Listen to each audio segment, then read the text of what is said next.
तरह से हमने आदमपुर का चुनाव देखा और भादरा का चुनाव देखा, कहीं ना कहीं कप्तान मीनू बेनीवाल जी किंग मेकर की भूमिका अदा करते हुए नजर आई। आपने इलाहाबाद का जिक्र किया, क्या आने वाले समय में इलाहाबाद में भी आप और कप्तान मीनू बेनीवाल जी मिलकर क्या एक बड़ा उलटफेर करेंगे? जय बिहार, जय बाबा रामदेव लैपटॉप रिपेयर, सुरखाप चौक, डॉक्टर इंद्रजीत वाली गली, नजदीक मित्तल हॉस्पिटल सिरसा।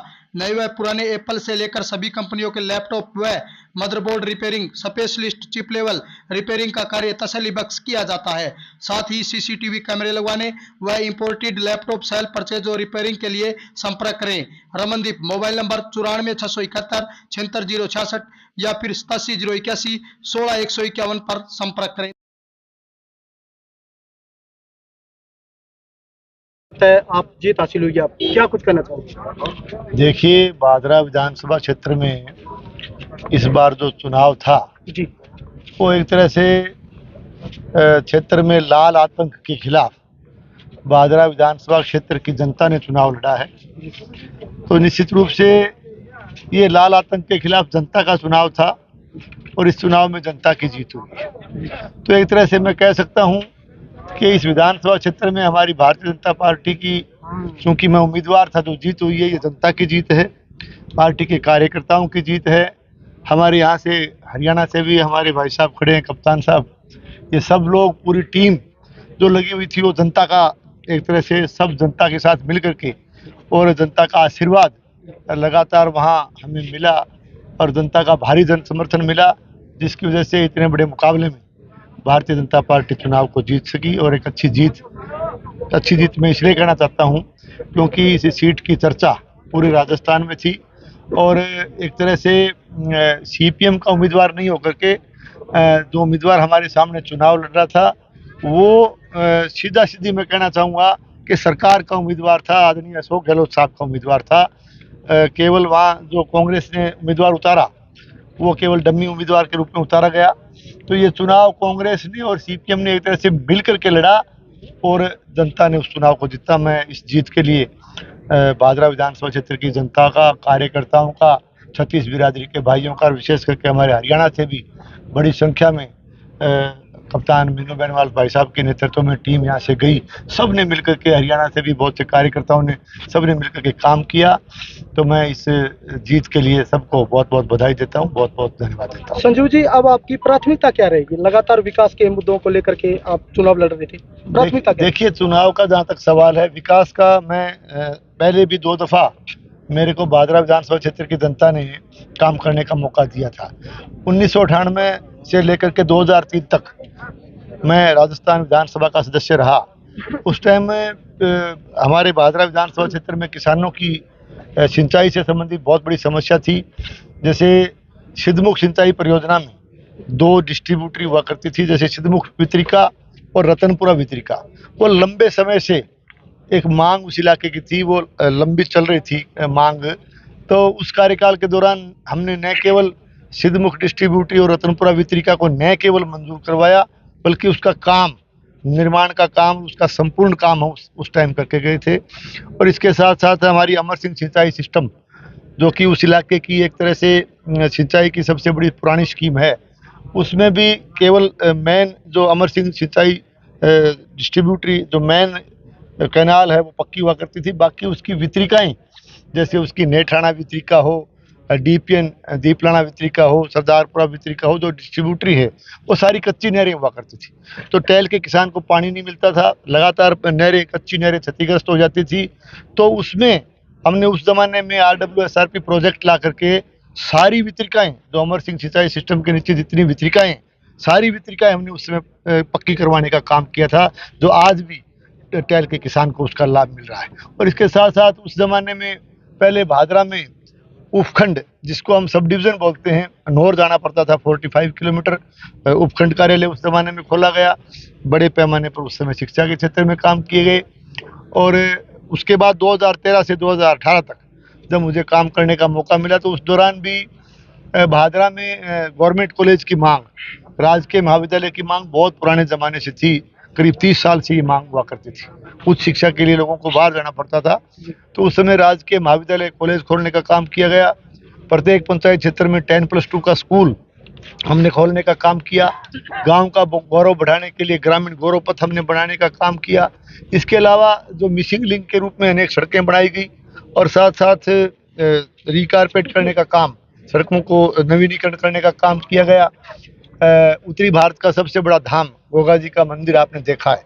हमारे पिछले कार्यकाल के दौरान उस मंदिर के निर्माण को, एक तरह से उसका पुनर्निर्माण और बहुत ही सुंदर भव्य मंदिर बनाने का काम भी उस शासनकाल के दौरान किया गया। मेरा कहने का मतलब ये है कि पिछली सरकार के दौरान भी विकास के अनेक आयाम स्थापित किए गए। अब चूंकि मैं कहना चाहता हूँ कि पिछले 5 साल की सरकार के दौरान कांग्रेस का जो शासन रहा, एक तरह से जन विरोधी नीतियां कांग्रेस की और किसान विरोधी नीतियों के चलते पूरी जनता परेशान रही, किसान भी परेशान रहा और एक तरह से सरकार का आशीर्वाद प्राप्त करके लाल झंडे वाला जो जनप्रतिनिधि पिछले 5 साल तक काम करके गया है, एक तरह से लाल आतंक पूरे भादरा विधानसभा क्षेत्र में रहा।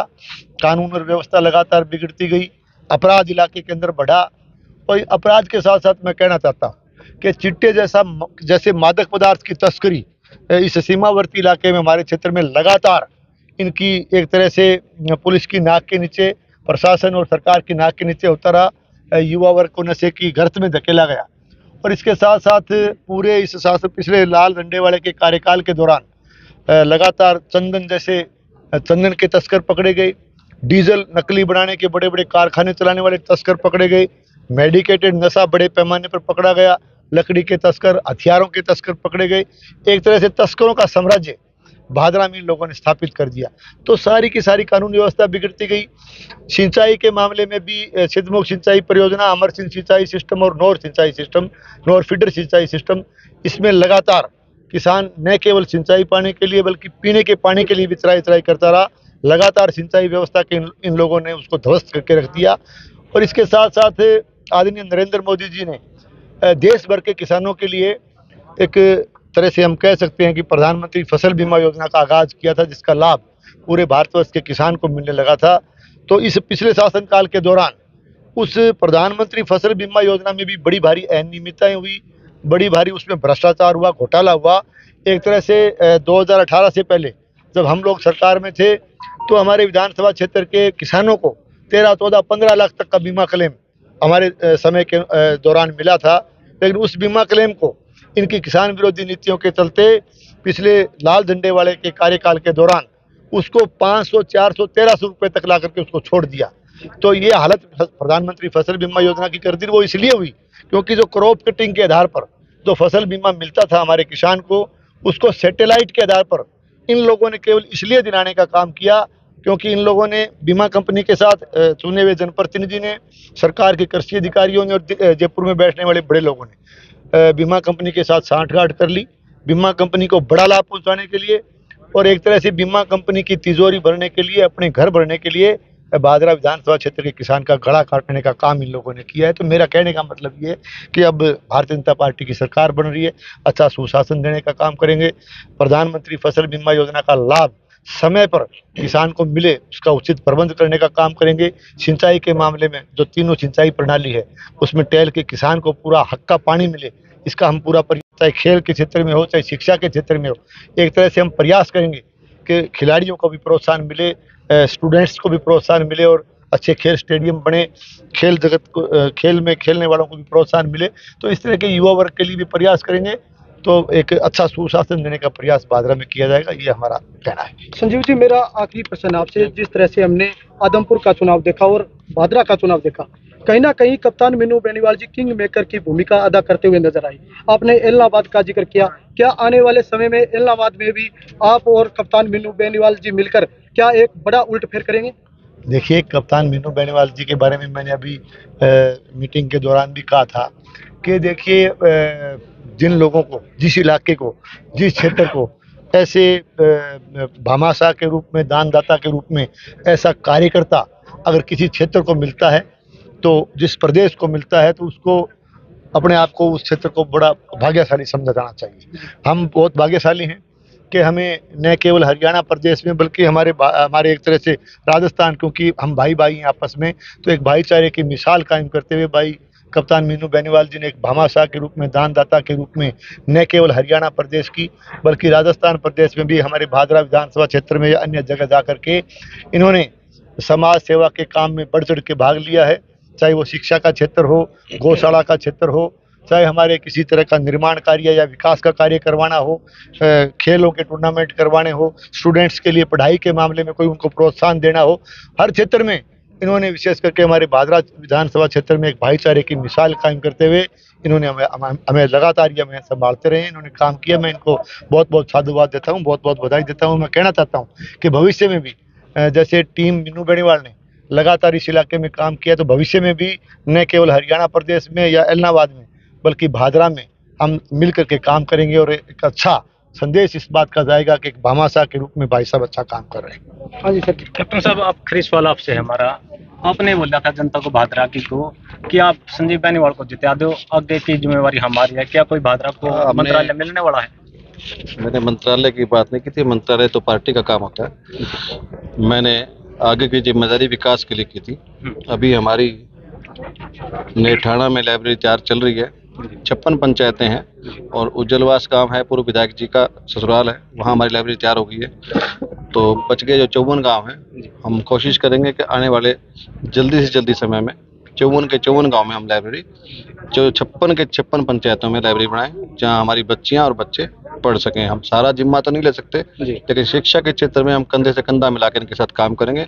जहाँ इनकी जरूरत होगी इनसे भाई साहब से रिक्वेस्ट करेंगे, जहाँ हमारी जरूरत होगी हम करके इस राजनीति जो चलती है लड़ाई झगड़े की, गाली गलौज की, उसको चेंज करेंगे और नॉन कास्ट पॉलिटिक्स करेंगे, जिसमें, क्योंकि लाइब्रेरी एक ऐसी चीज़ है जिसमें कोई कास्ट, धर्म, जाति नहीं होती। बच्चे बच्चियों को पढ़ेंगे, शिक्षा लेंगे तो उनको किसी की तरफ देखने की जरूरत नहीं पड़ेगी। तो हमारा ये अभियान अभी चल रहा है।